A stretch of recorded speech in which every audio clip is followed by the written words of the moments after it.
ভ্রমণের ক্ষেত্রে আমাদের পরিবহন বাবদ বেশ একটা বড় অঙ্কের টাকা খরচ হয়ে যায়। ব্যাকপ্যাকিং করাটা খুব ইম্পর্টেন্ট, করতে জানাটা। লোকের বাড়িতে থাকা আর হোটেলে থাকার মধ্যে বিস্তর ফারাক। গ্রামের ছোট্ট বাজারে ছোট্ট দোকানগুলোতে খেতে চেষ্টা করি। অনেকে আমাকে কি জিজ্ঞাসা করে থাকে কম খরচে কিভাবে ভ্রমণ করা যায়। এই বিষয়ে আমি 5টা পয়েন্টের কথা বলি।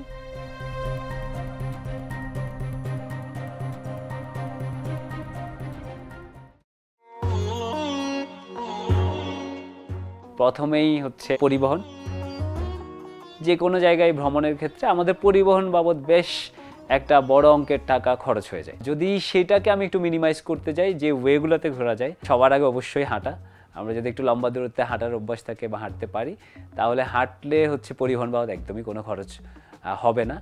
আবার এমন যদি হয় যে আমি কোনো একটা নির্দিষ্ট জায়গায় হাঁটতে চাই, কোনো একটা এবার দূরপাল্লার বাসে চড়ে ওই জায়গায় চলে যেতে পারি এবং পুরো জায়গাটা আমি পায়ে হেঁটে ভ্রমণ করতে পারি। একদমই যদি আপনি ভাবেন যে না আমার দূরে কোথাও যাওয়ার সুযোগ নেই, আমি নিজের জেলাটাই না কেন দেখি, বা নিজের উপজেলাটাই একটু পায়ে হেঁটে ঘুরে দেখি।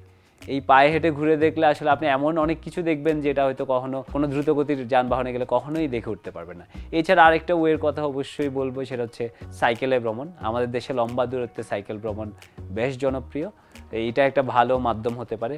আর যদি এরপরও দেখা যায় যে না আপনার সময়ের পুঁজি খুবই অল্প, পায়ে হাঁটা কিংবা সাইকেলে ভ্রমণ করা কোনোটাই সম্ভব না, সেক্ষেত্রে আমরা কোনো একটা যানবাহনে নির্দিষ্ট জায়গায় গিয়ে ওই জায়গাটা এবার লোকালরা যেভাবে এক জায়গা থেকে আরেক জায়গায় যায় সেই ইনফরমেশনটুকু নিয়ে সেভাবে ভ্রমণ করতে পারি।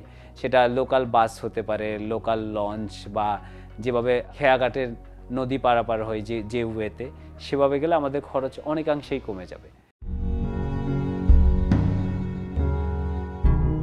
পরিবহনের পরে অতি অবশ্যই বলতে হবে অ্যাকোমোডেশন বা বাসস্থানের কথা। হাঁটা, সাইক্লিং বা এরকম লম্বা জার্নিতে বেরোলে যেটা করতে পারি, আমি যে নির্দিষ্ট জেলায় যাচ্ছি বা যে জায়গায় যাচ্ছি সেখানে যদি আমার কেউ পরিচিত থাকে, আর একদমই পরিচিত না থাকলে এই গ্লোবালাইজেশনের যুগ, সোশ্যাল সাইটের যুগ, এই সাইটের মাধ্যমে আমরা আসলে অনেকের সাথে কানেক্টেড হতে পারি।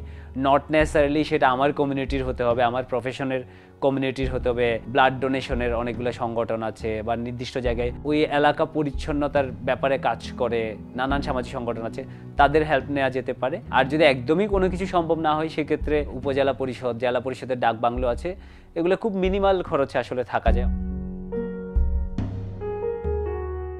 আর যদি দেশের বাইরে হয় সেক্ষেত্রে কাউচ সার্ফিংয়ের মতো সাইট আছে, যেখানে আপনি একটা মানুষের বাসায় যে ফাঁকা জায়গায় কাউচ আছে সেখানটায় আপনি রাত্রি যাপন করতে পারেন, এবং কাউচ সার্ফিং বিদেশে খুব জনপ্রিয়।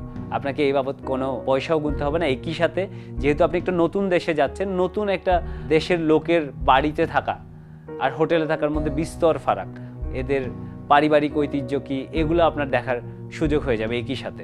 যদি সেসবও সম্ভব হয়ে না থাকে, হোস্টেলগুলো আছে দেশের বাইরে ভ্রমণের ক্ষেত্রে।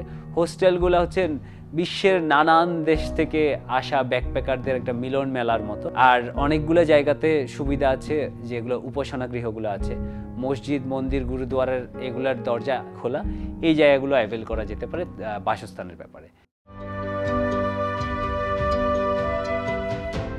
3 নম্বরে অবশ্যই যেটা আমি বলবো সেটা হচ্ছে যোগাযোগ বা কমিউনিকেশন মানুষের সাথে। আপনি যে জায়গায় যাচ্ছেন সেটা নির্দিষ্ট কোনো জেলা হতে পারে বা অন্য কোনো দেশ হতে পারে, সেই জায়গার কারোর সাথে যদি আপনার যোগাযোগ থেকে থাকে, অথবা নতুন করে যোগাযোগ করে নেওয়াটা এই যুগে খুব মুশকিল কিছু না, সেই যোগাযোগটুকু আপনাকে অনেকাংশেই হেল্প করবে।